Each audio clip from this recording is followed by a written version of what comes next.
지방 중소도시에 거주하고 있는 30대 여자입니다. 작년이었다면 결혼했다고 자기소개를 하겠지만 이젠 더 이상 아니네요. 다정다감한 줄만 알았던 남편의 숨겨진 모습에 결국 이혼까지 하게 되었어요. 이혼을 결정짓게 만든 건 손희 신우의 역할이 컸지만 신우가 아니었어도 아마 이혼을 했을 것 같네요. 신우는 남편의 유일한 혈육입니다. 어머니는 어릴 적에 집을 나가셨다고 들었고 아버지와는 연을 끊었다고 들었습니다. 아버지의 성격이 엄청 시원시원해서 동네에서 인기도 많았다고 하던데 술만 마시면 사람이 그렇게 돌변했다고 해요. 그냥 술주정 부리는 정도가 아니라 술 먹고 집에 들어왔을 때 뭐 하나만 눈에 거슬리면 집을 아주 난장판으로 만들고 그랬답니다. 손에 집히는 대로 던지고 때리고 부수고. 저 어릴 적에는 저희 아버지가 술 먹고 들어오는 게 참 좋았거든요. 빈손으로 오시는 법이 없고 저희들 먹으라고 맨날 치킨이며 족발 같은 야식거리 사들고 오셨던 기억이 있어서요. 저희 집은 그래도 화목한 편이었다 보니 그런 남편의 과거를 처음 알게 되었을 땐 어떻게 반응해야 할지 참 어려웠어요. 아무튼 그런 아버지의 주폭에 결국 어머니가 견디지 못하고 피부치인 신우랑 남편 두고 야반도주를 했다고 들었습니다. 얼마나 고생이었으면 자식들 버리고 도망갔겠냐 이해가 가면서도 아직 어린애들인데 아버지한테 시달릴 거 생각하면 애들도 데리고 가셨으면 좋았겠다 생각을 했어요. 물론 그 생각을 입 밖에 내지는 않았지요. 남편한테는 그게 평생 상처였을 테니 말이지요. 남편이 대학도 포기하고 졸업 후에 바로 직장을 가졌을 때 신우랑 같이 둘이 집을 나왔다고 합니다. 그 뒤로 아버지와는 완전히 연을 끊었고 처음에는 어떻게 연락처를 알아내서 연락이 왔었다는데 이젠 그마저도 없다네요. 어머니는 아예 집을 나간 순간부터 연락이 안 되었다고 하고요. 아무튼 젊은 나이에 둘이 집 나와서 엄청 고생한 거잖아요. 그렇다 보니 남편에게 유일한 혈육인 신우와 남편의 관계가 돈독할 수밖에 없는 건 당연했습니다. 보통은 그런 사이가 부담스러울 수 있었겠으나 그것 때문에 결혼을 하지 말아야겠다 하는 생각은 없었어요. 신우는 벌써 신우대로 결혼을 해서 두 아이 키우며 잘 살고 있었으니까요. 연애하고 얼마 지나지 않아서 남편이 자기 과거에 대해서 저에게 털어놓았었어요. 그게 저를 신뢰하기에 해준 말이라 생각했고 세상에 여러 사람이 있고 다들 각자의 사연을 가지고 있는 거 아니겠어요? 아버지의 주사와 어머니의 부재가 따지고 보면 남편이 잘못한 것도 아닌데 그 과거를 가지고 남편을 색안경을 끼고 보지 않았습니다. 남편도 그런 저에게 조금이나마 감동을 했던 건지 그렇게 연애하던 사이에서 결혼까지 하게 되었지요. 그런데 제가 몰랐던 남편의 모습이 하나 있었네요. 연애하는 동안에는 남편이 술에 입 한 번 대지 않았습니다. 어디 놀러라도 가면 분위기 때문에라도 한두 잔씩은 마실 수도 있는 일 아니겠어요? 저도 주당은 아니지만 술은 어느 정도 즐기는 편이었거든요. 맛있는 음식에는 맛있는 술이 따라온다잖아요. 어디 괜찮은 거 먹으러 가면 취하지 않게 적당히 한두 잔 마시고 그랬어요. 하지만 남편은 정말 술이라고는 입에도 대지 않았어요. 저 혼자만 마시자니 좀 그래서 몇 번 권한 적도 있는데 한사코 거절하면서 정말 한 방울도 제 앞에서 마시는 모습 보인 적이 없던 사람입니다. 심지어 저희 부모님께 인사드리러 갔던 자리에서도 저희 아버지께서 권하는 술도 안 마셨던 사람이에요. 그렇다 보니 저는 저 나름대로 아버지랑 있던 과거 때문에 이 사람이 술을 안 마시는구나 하고 왜 안 마시냐 따져묻지도 않았네요. 술 안 마신다고 해서 나쁠 거 하나 없잖아요. 그런데 술을 입에 대지도 않는 사람이라 생각했던 남편이 알고 보니 술을 엄청 즐기는 사람이었습니다. 그냥 저랑만 안 마시는 거였어요. 결혼 후에 한 달도 채 지나지 않아서 회사에서 회식이 있었다며 코가 삐뚤어지게 마시고 비틀거리며 들어오는 남편을 봤을 땐 정말이지 멘붕이 와서 뭐라 말로 표현할 수도 없었네요. 이렇게 술을 좋아하는 사람이면 왜 여태껏 제 앞에서 술 한 잔 마시지 않았을까 싶다가 남편이 제 앞에선 억지로 그 좋아하는 술을 참고 있었다는 사실을 알게 되었네요. 제 말이라면 죽는 신용까지는 아니더라도 무조건 하는 척이라도 하는 사람이었는데 술 마시고 나니 목소리도 커지고 아예 통제불능이 되더라고요. 일부러 그러는 건지 양말도 뒤집어 벗어 던져버리고 안 씻는 건 물론이고 옷도 안 갈아입은 채로 바닥에 드러누워서는 고래고래 저한테 이거 해와라 저거 해와라 하는 겁니다. 물 떠다주고 그런 거 어려운 부탁 아닌 거 아는데 이 사람이 저한테 이렇게 술을 좋아하는 걸 숨겼다는 게 무엇보다 충격적이었네요. 한편으로는 그래도 이 사람이 나름 술 마시고 그러면서 스트레스도 풀 줄 아는 사람이구나 이해해주자 싶었기도 했는데 또 한편으로는 걱정이 되기도 했어요. 막연하게 들던 그 걱정이 좋은 걱정은 아니었습니다. 남편이 저에게 말해줬던 과거 남편 아버지의 이야기 때문이에요. 부전자전이라고 해도 술버릇까지 담는 건 아니니까. 제가 너무 최악의 경우를 생각한 게 아닌가 싶기도 했지만 그래도 찜찜한 마음을 숨길 수는 없었습니다. 다음날 아침에 회식 때문에 좀 마셨다는 심심한 사과를 듣기는 했는데 처음이 어려웠던 거지 한 번 시작을 하고 나니 술 마시고 집에 들어오는 횟수가 점점 잦아지기 시작했습니다. 적당히 마시는 법은 모르는 건지 항상 술 마시고 들어오는 날이면 두 다리로 용케 서 있구나 싶을 정도로 마시고 들어오더라고요. 스트레스 푼다고 술 좀 마실 수 있지 하고 좋게 좋게 넘어가려 했던 것도 이게 한 달에 두어 번씩 그러다 일주일에 한 번꼴로 그러다 심할 때는 이틀에 한 번꼴로 저렇게 술을 퍼마셔대니 좋은 이야기가 나올 수 없었습니다. 아침이면 술 깨서 미안하다 사과는 하지만 그때뿐이지 결국 며칠 지나고 나면 또 연락도 없이 술 마시고 들어오고를 반복하니 저도 짜증이 나더라고요. 술에만 취해서 들어온 사람한테 술 마시지 말라고 잔소리해봐야 뭐하냐 싶어 별말 안 하려 했는데 매일같이 연락도 없이 술 마시러 갔다가 늦게 오는 게 일상이 돼버리니 이대로 두면 안 되겠다 싶어서 한마디 할 수밖에 없었어요. 다른 말 하려던 것도 아니고 그냥 술 마시면 술 마시러 간다? 미리 연락이라도 주던가 하라고 한마디 했을 뿐인데 현은 술 때문에 꼬여가지고는 뭘 잘했다고 저한테 고래고래 소리를 치더라고요. 남자가 사회생활 잘하고 그러려면 술도 좀 마실 수 있는 거 모르냐고 하면서 잔소리 좀 하지 말라고 적반하장 나오는 겁니다. 순간 욱해서 저도 한마디 더 했어요. 사회생활은 뭔 니만 하냐고 맞벌이 하는 것도 모자라 내가 월급도 더 벌어오지 않느냐고요. 남편 벌이를 가지고 뭐라고 한마디 했더니 남편이 지금 말 다 했냐며 날 무시하는 거냐고 저를 어떻게 한 대 때릴 것처럼 주먹을 움켜쥐고 노려보더니 저를 휙 지나쳐서 방으로 들어가 버리는 겁니다.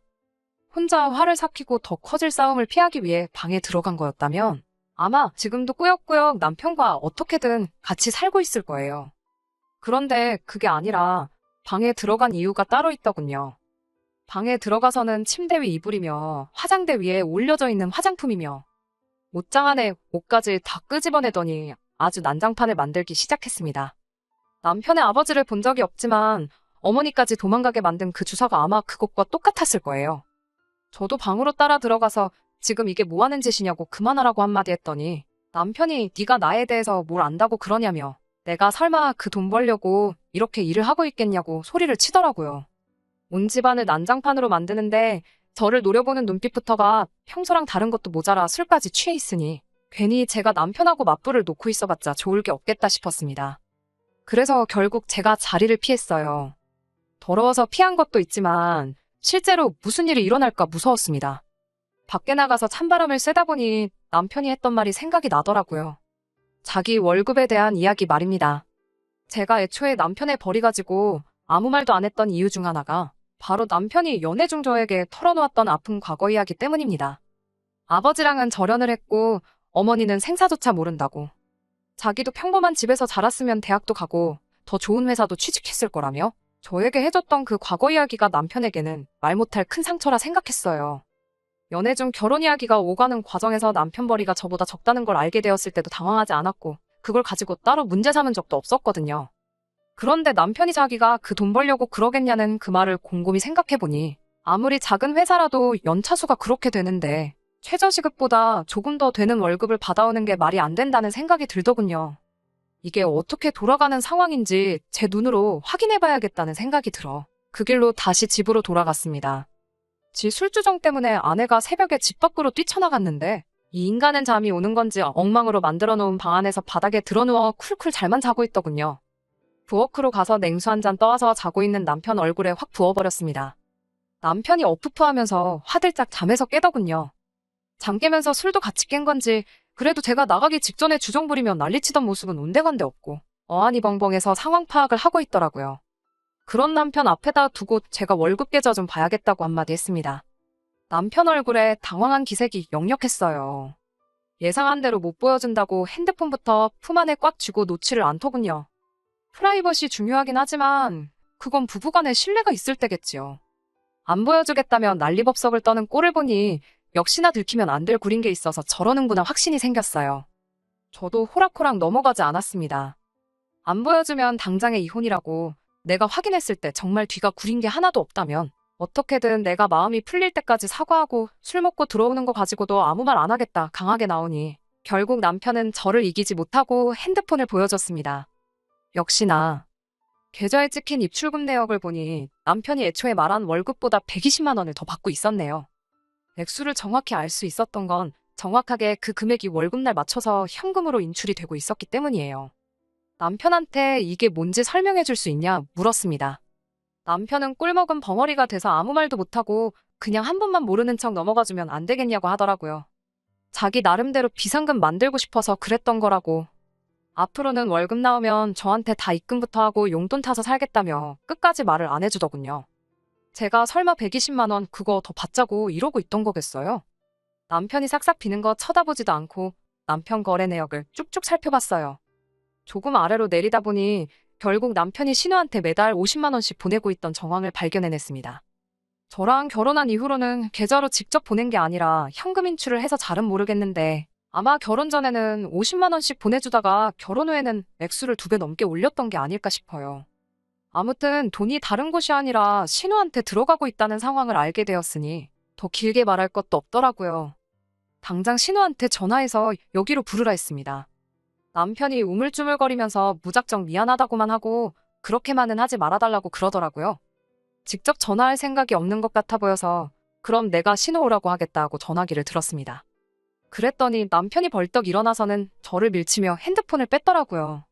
그 과정에서 제가 바닥에 내동댕이 쳐졌습니다. 나 모르게 얼마나 구린 일을 벌이고 다니길래 저러나 싶어서 이미 이때부터 이혼밖에는 답이 없겠구나 하는 생각이 섰던 것 같아요. 이혼하고 끝내버려도 되는 일이지만 적어도 신우한테도 한마디 퍼부어줘야지 속이 풀리겠더라고요. 그래서 남편과 몸싸움까지 불사해가며 신우한테 전화를 걸어서 누구 하나 죽어나는 꼴 보기 싫으면 당장 여기로 튀어오라고 소리를 빽빽 질렀어요. 한 30분 정도 지나니 신우가 찾아왔습니다. 신우도 아마 오는 길 내내 생각이 많았을 거예요. 그리고 제가 난리칠 일이라면 동생 결혼하고 나서도 매달 따박따박 용돈이랍시고 받아낸 거 말고는 없겠다는 생각을 했나 봅니다. 집에 오자마자 2달만 기다려주면 동생한테 결혼하고 나서 여태 받아온 돈 그대로 만들어서 돌려주겠다고 저부터 진정을 시키려 들대요. 그깟 돈 몇 푼 돌려받자고 이 야밤에 불러냈겠냐고 돈 욕심에 동생 이혼당하는 꼴 두 눈으로 지켜보라고 부른 거라고 한마디 해줬지요. 신우도 저를 말리다 못해 성질이 났는지 그깟 50만 원 하나뿐인 가족인데 좀 줄 수도 있는 거 아니겠냐. 입장 바꿔 생각해보면 저도 그렇게 했을 거라 하는 겁니다. 그리고 남자가 사회생활 하면 비상금이 필요할 때도 있는 거 아니겠냐고. 괜히 이웃에 민폐 끼치지 말고 그만하자고 하더군요. 그래서 신우 불러낸다고 남편하고 몸싸움하면서 당장 멍이라도 들 것처럼 시퍼렇게 부어있는 제 팔을 보여주면서 돈뿐만 아니라 아내한테 손대는 사람을 남편이라고 데리고 살 생각 없다고 오늘 다 끝내버리겠다고 한마디 했습니다. 신우는 제 팔을 보고도 끝까지 동생 편을 들더군요. 그놈의 사회생활. 남자가 사회생활 하다 보면 술 먹고 들어올 수도 있고 스트레스가 극심하면 그럴 수도 있는 거 아니겠냐고 동생을 감싸더라고요. 아버지 주폭의 어머니는 야반도주하고 자식들마저 그런 아버지를 견디지 못해 사회인이 되자마자 영 끊고 집 나온 사람들이 할 소리냐고 바로 되받아쳤습니다. 남편이 저한테 말 다 했냐고 또 저한테 성큼성큼 다가오길래 그 길로 저도 바로 신우 머리채를 잡아채고는 한마디 했습니다. 사회생활은 뭐 니들만 하는 줄 아냐고. 나도 사회생활 하고 있고 지금 스트레스 엄청 받아서 그러는 거니 말리지 말라 그러고 신우 머리채를 쥐고 뒤흔들었어요. 남편은 그 와중에도 신우 구하겠다고 저를 밀쳐내는데 저도 저지만 그럴 때마다 신우가 머리채가 뽑혀나갈 것 같은지 아프다고 소리 지르면서 그만 좀 하라고 남편을 말리더군요. 새벽 야심한 시간에 저도 잘한 거 하나 없는 거 알아요. 결국 이웃이 신고를 했는지 경찰이 오고 나서야 상황은 정리가 되게 되었습니다. 저도 많이 열받아 있는 상태긴 했는데 경찰분들도 상황 설명 듣더니 길게 말 안 하고 그냥 신우한테 남편 데리고 어디라도 가라고 하고 저는 야심한 밤인데 이웃들 생각해서 앞으로는 조심 좀 해달라고 주의받고 끝났네요.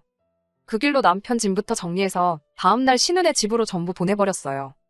신우도 결혼에 애까지 있는 집인데 그 새벽에 동생까지 들이닥치고 날이 밝자마자 짐까지 받으니 그걸 어떻게 집에 설명할 방법이 없었는지 계속 저한테 연락해서 50만 원씩 9개월치에 한 달치 더 보태서 500만 원 만들어줄 테니까 이제 그만 남편 용서해주고 둘이 알콩달콩 잘 살라는 소리만 하더라고요. 매달 120만 원씩 현금 인출이 됐는데 거기서도 끝까지 50만 원밖에 안 받은 것처럼 잡아떼는 걸 보니 기가 차더군요. 그 돈이 필요해서 그런 거 아니고 빠른 시일 내로 이혼 서류 만들어서 보낼 테니 시간 끌지 말고 동생 설득해서 도장이나 찍어 놓으라고 하고 말았습니다. 그리고 몇 달 전에 완전히 남편과는 법적으로도 쫑이 나게 되었네요. 이혼 과정에서 이래저래 스트레스가 많았는데 이제는 속이 다 후련합니다. 신우말 맞다나 하나뿐인 혈육이나 마찬가지인데 누나한테 용돈하라고 돈 좀 보내주는 거 이해할 수 있어요. 신우도 결혼해서 가정 꾸리고 남편이 벌어주는 생활비로 애 둘 키우며 잘 살고 있으면서 동생한테까지 매달 따박따박 돈을 받아간다는 게 도무지 제 머리로는 이해가 되지는 않지만 그래도 남편이 저한테 결혼 전부터 솔직하게 말해줬다면 어떻게든 이해해보려고 노력했을 수도 있을 것 같습니다. 하지만 술은 다시 생각해볼 문제라고 생각해요.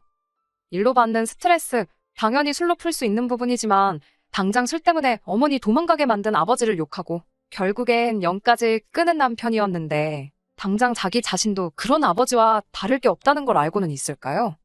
반성하며 사는 것까진 바라지 않지만 이제 두 번 다시 제 인생에 나타나주지 않았으면 하는 바람입니다. 끝까지 들어주셔서 감사합니다. 오늘의 사연은 여기까지입니다. 구독과 좋아요, 알람 설정 부탁드리고 더 좋은 사연으로 다시 찾아뵙겠습니다. 감사합니다.